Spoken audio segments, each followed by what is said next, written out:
보고 있습니다. 1장부터 29장까지는 예레미야를 통하여 남유다가 이미 150년 전에 북이스라엘이 멸망했습니다.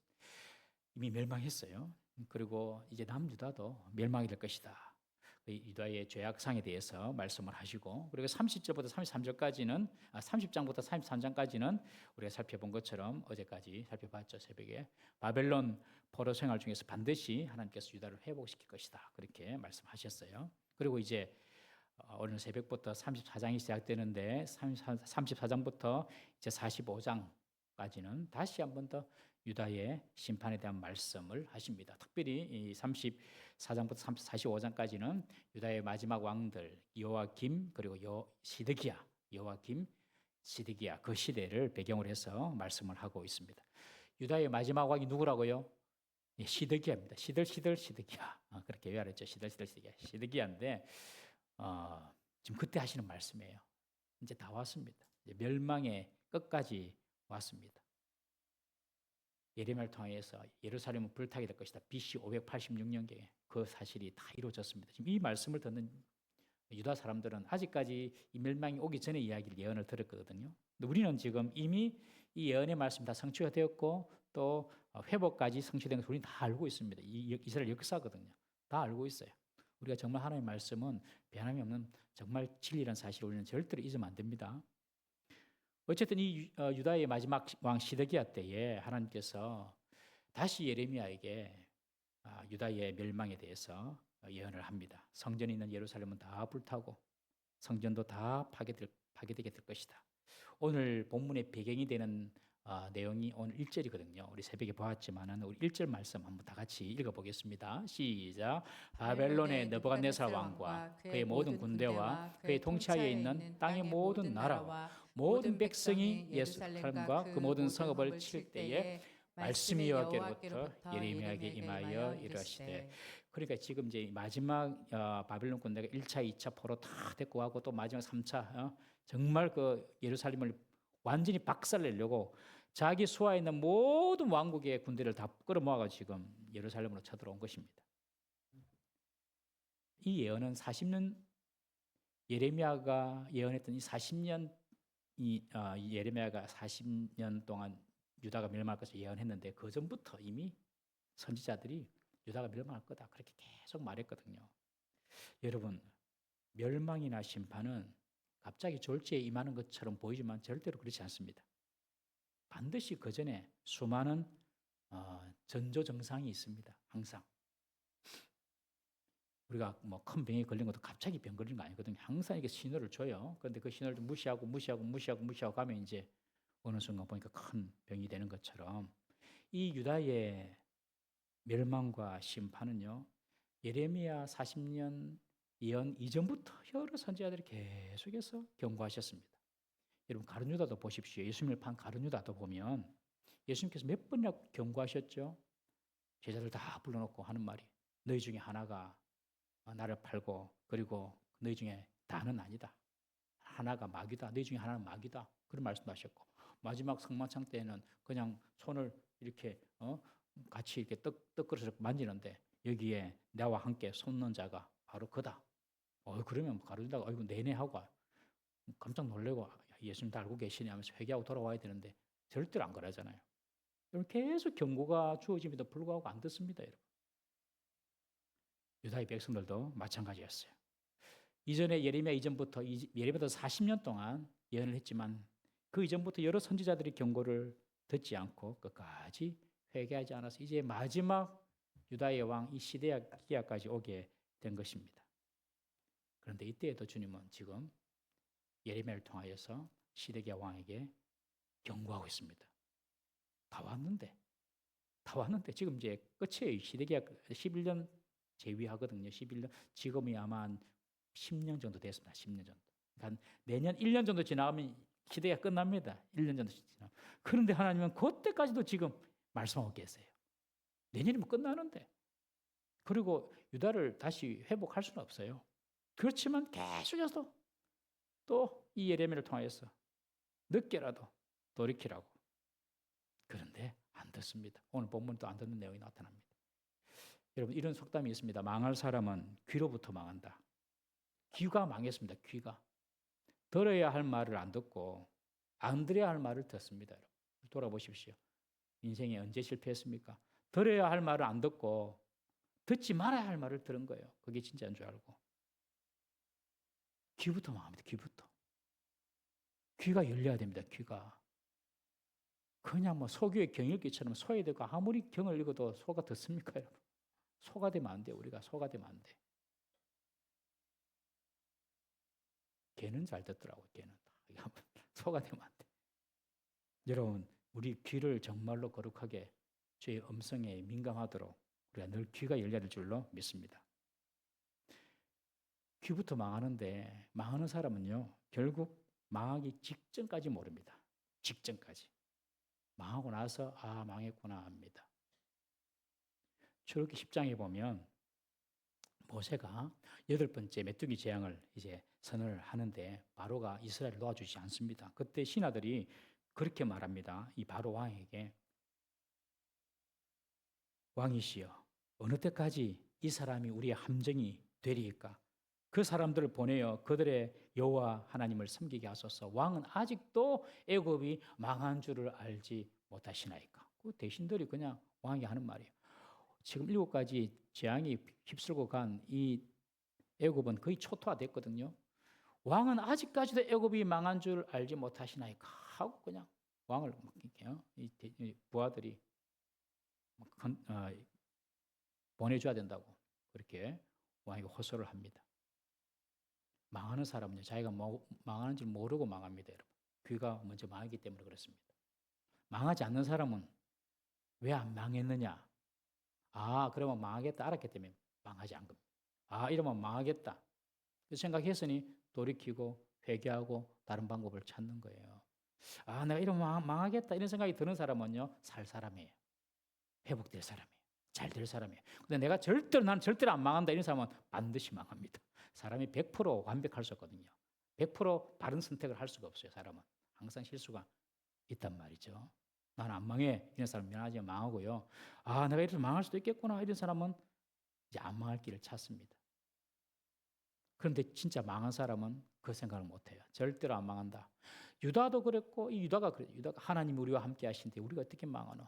예루살렘 성전에 하나님 계신데 우리는 절대 안 망한다. 여러분 그런 하나님이 아니세요. 하나님께서는요, 징계도 하시고 노하기도 하시고 매도 드시고 무색계도 하시고 경고도 하시는 그런 분이십니다.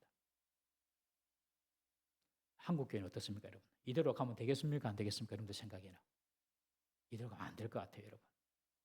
한국교회도 한국 사회 영향을 받아가지고 지금 교회가 정말로 교회마다 다음 세대 걱정하고 있습니다. 오늘 우리 여름 사역 행사를 위해서 우리 스님들 오셔서 함께 기도를 하셔서 너무 감사를 드립니다. 정말 우리가 중요합니다, 여러분. 작년에 신생아 출생수가 0.67명, 이게 말이 됩니까? 0.67명. 두 사람이 결혼하면 한 사람도 제대로 못 나와요. 0.67명, 한 3명에서 하나 정도. 한국 사회가 정말로 심각합니다. 그런데 한국 사회가 심각하니까 교회도 마찬가지죠. 젊은 사람들이 없습니다.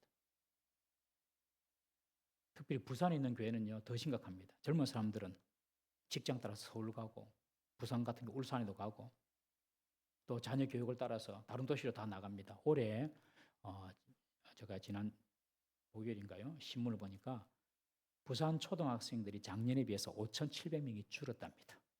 심각하지 않습니까, 여러분? 지금 부산 초등학교 학생들이 15만 명인데 그 15만 생이 붕괴됐어요. 14만 몇천 명이래요. 부산에만 초등학생이 5,700명이 없어졌어요. 다른 지역 갔겠죠, 여러분. 얼마나 심각합니까? 심각합니다, 이건 정말. 교회는 더 심각하고요. 그러니 뭐 교회마다 부산에 교회에 주일학교 없는 교회가 70%를 하지 않습니까? 중소형 교회 청년들, 교회 안에 중소형 교회, 우리 교회는 그 작은 교회도 아니고 그런 큰 교회도 아닌데 이 중소형 교회 청년들은요, 큰 교회 갑니다. 큰 교회. 나오나 아니 큰 교회 가고 싶지? 종아 큰 교회 가고 싶지? 부정교회 가고 싶나? 저런 아들은 골수거든요. 골수. 우리 교회 앞으로 20년 뒤에 장로들 될 사람 다 있어. 딱 장로들 될 사람.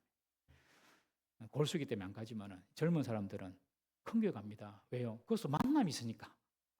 결혼하려고 큰 교회 가고 또 교회가 많으니까 큰 교회가 또 시스템도 또 아무리 다 잘 돼 있겠죠.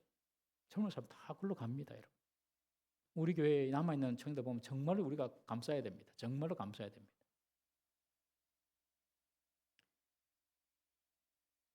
우리 다음 세대를 살리지 않으면요, 한국에 정말로 미래가 없습니다. 그때 가서 보면은 이미 망했습니다. 때가 늦었습니다. 오늘 우리 교회가 50년 돼가지고 지금까지 이렇게 하나님 은혜 가운데 건재하게 이렇게 가고 있는 이유는 여러분들 우리 교회의 어르신들 기도하고 헌신하고 헌금하고 우리 어르신들에게 머리를 숙여야 됩니다. 좀 우리 마음에 들든 안 들든 상관없이 그분들이 이 교회를 지켜 오셨습니다, 여러분. 맞습니까? 그러니까 그분들에게 정말 우리 머리를 숙여야 돼요. 존중해 줘야 돼요. 정말 우리 어르신들을 잘 섬겨야 됩니다. 오늘 우리가 해야 될 헌신과 해야 될 수고를 하지 아니하면 10년, 20년 정도 지나가면 우리 교회는 교세가 반으로 줄 수 있습니다. 교세가. 양이 중요하냐 그래 하겠지만 어쨌든 교세가 반으로 이상 줄 수 있어요. 정말로 하루하루가 살얼음 걷는 기분입니다. 여러분, 우리가 오늘 수고해야지 미래가 있는 것입니다. 오늘 우리가 스님들뿐만 아니라 스님들이 다 맡길 수는 없어요. 스님들은 지금 충분히 잘하고 계십니다. 물론 더 본인은 부족하다, 더 열심히 해야 되겠다 싶지만 교사하는 것 자체가 얼마나 희생입니까? 시간 내야죠. 아침에 일찍 나와야죠. 그리고 물질적으로 봉사해야죠. 아이들하고 씨름하면서 감정 소비해야죠. 그걸 하고 계시거든요, 지금. 그래서 우리 교사들을 그냥 격려해 주시고 많이 위로해 주시고 많이 축복해 주시기를 바랍니다.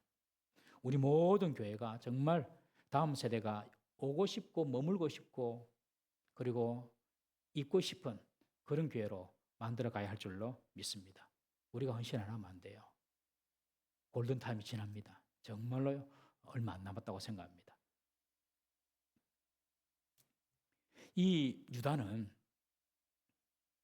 1년 뒤를 볼 줄 몰라서 지금 1년 뒤에 망할 건데 시드기야 왕은 그것을 알지 못합니다. 그리고 오늘 본문에 다시 한번 하나님의 말씀을 듣지 않습니다. 유다가 멸망할 것이 기정사실이라면 지금 1년 남았는데 지금 시드기야 후 회개하는데 무슨 소용이 있겠나? 아닙니다. 그렇지 않습니다. 지금 회개하면 어떤 일이 벌어지냐면 시드기야는 죽지 않습니다. 시드는 죽지 않고 왕위를 계속 유지하면서 유다의 왕을 유지하면서 하나님께서 회복시킬 그때를 기다릴 수가 있습니다.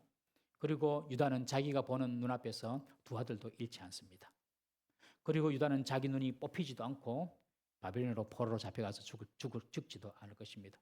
만약에 여기서 딱 제대로 포기하고 항복하고 그래 하면 그래도 살 길이 있는 거예요. 70년 포로는 변함이 없지만은 살아가는 삶의 질은 완전히 다르고 자기도 죽지 않을 것입니다. 그러나 절대로 유다는 시드기야는 하나님의 말씀을 듣지 않습니다. 오늘 본문에 왜 듣지 않았냐? 여기 보면 콕 집어서 오늘 본문에 보면 동족 노예들을 풀어주었다가 다시 노예로 삼은 죄를 책망합니다. 동족 노예들을, 그러니까 유대인 노예들을 하나님과 거래를 했어요. 언약을 맺었어요. 우리가 품고 있는 유대인들, 지금까지 유대인 종들은 6년 지나면 7년째 면제년, 희년, 안식년에는 다 방면을 해줘야 되는데 계속 잡고 있었던 거예요. 이 사람들이, 이 노예들을. 하나님의 안식의 법을 어긴 거죠. 그래서 이 시드기야와 하나님이 언약을 맺습니다. 이 법을 지키면 내가 너를 살려주겠다. 그래서 처음에는 이 시드기야가 법을 지켰어요. 우리 14절 말씀 한번 읽어보겠습니다. 오늘 본문 14절 시작. 너희 형제 히브리 사람이 내게 팔려왔거든 너희는 7년 되는 해에 그를 놓아줄 것이니라. 그가 6년 동안 너를 섬겼은즉 그를 놓아 자유롭게 할지니라 하였으나 너희 선조가 내게 순종하지 아니하며 귀를 기울이지도 아니하였느니라. 지금 너희들의 선조들이 하나님의 법을 어기고 7년째에 너희 동족 포로를 다 안식년으로 방면해 줘야 되는데 안 했단 말이죠. 지금 시드기야 왕 때에 이 죄를 회개한 것입니다. 하나님께서 다시 계약을 맺은 거예요. 시드기야야, 동족 중에 노예로 있는 사람 다 풀어주라. 그래야만 기회를 줄게. 그래서 시드기야가 처음에 말을 듣습니다. 풀어줬어요. 당시 바벨론 군대가 1차, 2차로 침입하게 되면서 예루살렘 성을 딱 포위하고 있었거든요. 그냥 아사 작전으로 들어간 겁니다. 예루살렘 성을 다 포위해가지고 너희들이 얼마나 버티나 보자. 그래가지고 이제 포위하고 있어요. 그러니 성 밖에서 농사도 짓고 자유롭게 일을 해야 되는데 성 밖으로 나가서 생산 활동을 할 수 없으니까 가난한 자들은 굶어 죽게 됩니다. 그리고 굶어 죽기 싫으니까 노예로 돈 많은 사람의 종으로 집으로 들어가게 됩니다. 여러분, 전란 때에 나라가 힘들 때에도 돈 많고 힘있는 사람은 다 자기 살 길을 찾아가지 않습니까, 여러분? 그 당시도 마찬가지였어요. 힘없고 가난한 민초들만 고생할 뿐입니다. 먹을 것이 없습니다. 일을 할 수가 없습니다. 그러니 부자들이나 고관들의 노예로 자신을 팔고 그들의 소유로 종으로 들어가는 것입니다. 권력자들이나 고관들은 그 전란의 위기에 자기 배만 불리고 동족을, 유대인들을 노예로 늘여서 자기 재산만 더 늘여나가고 있었던 것입니다. 이것을 하나님이 괘씸하게 본 거예요. 분명히 7년째는 다 자유롭게 해줘야 되는데 왜 끝까지 잡고 있냐. 그래서 하나님께서 시드기야와 약속을 맺습니다. 네가 동족 유대인들을 노예에서 풀어주면 바벨론 공격을 멈추고 물러가게 해주겠다. 그렇게 약속을 하신 것입니다. 그때 이 시드기야가 그 말씀을 듣고 그렇게 했어요. 풀어줬어요. 그런데 위기 상황이 끝나자, 즉 바벨론 군대가 포위를 풀고 물러나자 다시 시드기야는 그리고 고관들이 동족들을 풀어줬던 동족들을 노예로 삼는 것입니다. 우리 15절, 16절 한번 읽어보겠습니다. 시작. 그러나 너희는 이제 돌이켜 내 눈앞에 바른 일을 행하기며 각기 이웃에게 자유를 선포하되 내 이름으로 일컬음을 받는 집에서 내 앞에서 계약을 맺었거늘 너희가 돌이켜 내 이름을 더럽히고 각기 너와 그들의 마음대로 자유롭게 하였던 노비를 끌어다가 다시 너희에게 복종시켜 너희의 노비로 삼았도다. 이 유대인들은 그 당시 자신들의 조상들이 짓던 죄를 다시 범한 것입니다. 하나님과의 계약을 어긴 거예요. 하나님을 모독한 것입니다. 하나님은 이 죄를 꼭 집어가지고 딱 말을 하면서 너희들은 망이 될 것이라고 말씀합니다. 우리 17절 말씀 한번 보겠습니다. 17절 시작. 그러므로 여호와께서 이와 같이 말씀하시니라. 너희가 나에게 순종하지 아니하고 각기 형제와 이웃에게 자유를 선포한 것을 실행하지 아니하였은즉 내가 너희를 대적하여 칼과 전염병과 기근에게 자유를 주리라. 여호와의 말씀이니라. 내가 너희를 세계 여러 나라 가운데에 흩어지게 할 것이며. 하나님은 그들이 형제들에게 자유를 주겠다고 약속을 했는데 그 언약을 어겼으니 이런 재앙을 이제 칼과 전염병과 기근에게 자유를 주어서 마음껏 유다를 유린하고 그리고 유다를 공격하도록 하겠다. 그렇게 하나님께서 유다에게 말을 합니다.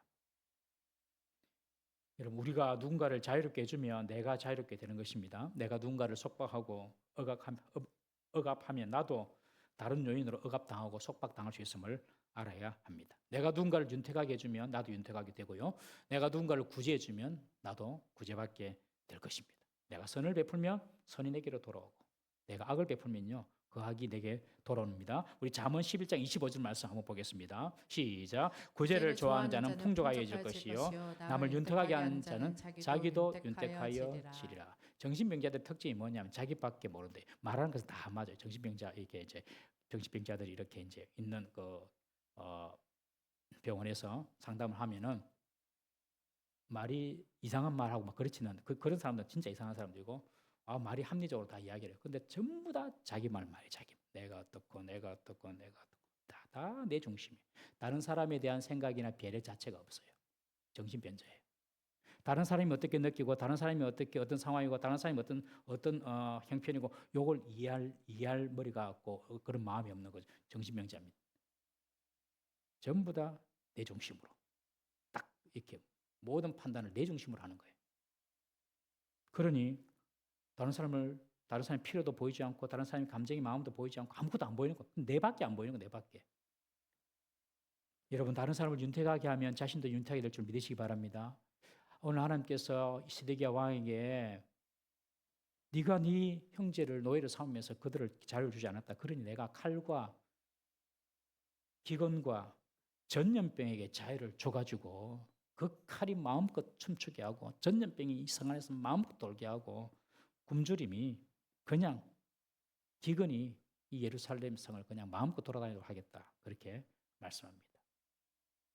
우리 또 모살교회 성도님들은 정말 내 문제뿐만 아니라 다른 사람의 문제에 대해서도 관심을 가지고 위해서 기도하고 또 마음을 써주는 그런 교회인 줄로 믿습니다. 그래야 됩니다. 여러분 보십시오. 하나님께서 유다에게 하신 말씀이 참 많은데 오늘 이제 멸망 직전에 1년 전쯤 이 멸망 직전에 하나님께서 유다의 죄를 딱 꼬집은 것이 무엇입니까? 형제에 대한 너희들의 태도를 지금 꼬집고 계십니다. 놀랍지 않습니까? 더 많은 죄도 많아요. 우상숭배 더 많이 했고요. 우상숭배 얼마나 많이 했습니까? 바알, 아세라, 신 섬기고 몰렉 신이 자기 자녀도 바치고 할 말이 참 많은데 이 마지막 점에 와서 하나님께서 딱 죄를 정하는 것이 네 형제들에게 자유를 주지 않았다. 네 형제들을 너희들이 종으로 부렸다.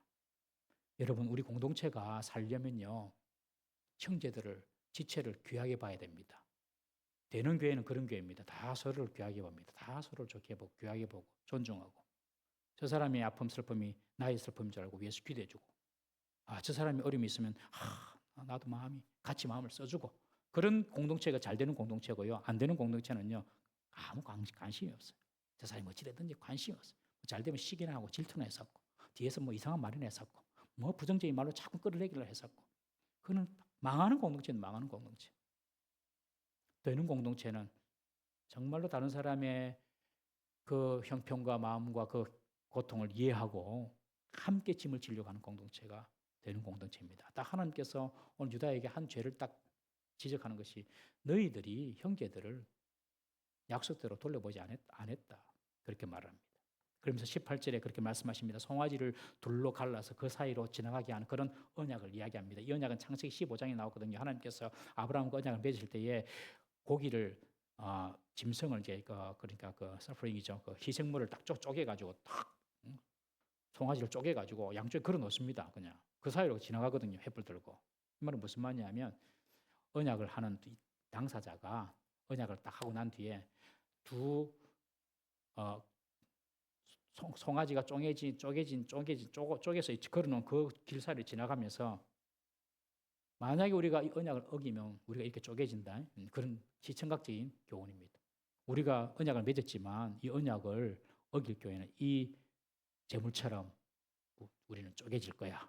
아주 무시무시한 언약이죠. 그 이야기를 18절에 하는 것입니다. 그러면서 약속을 어긴 시드기야와 유다에게 그리고 예루살렘에게 이렇게 유다 성읍이 쪼개지고 불타고 황무지가 될 것이다. 그렇게 지금 말씀하고 계십니다. 이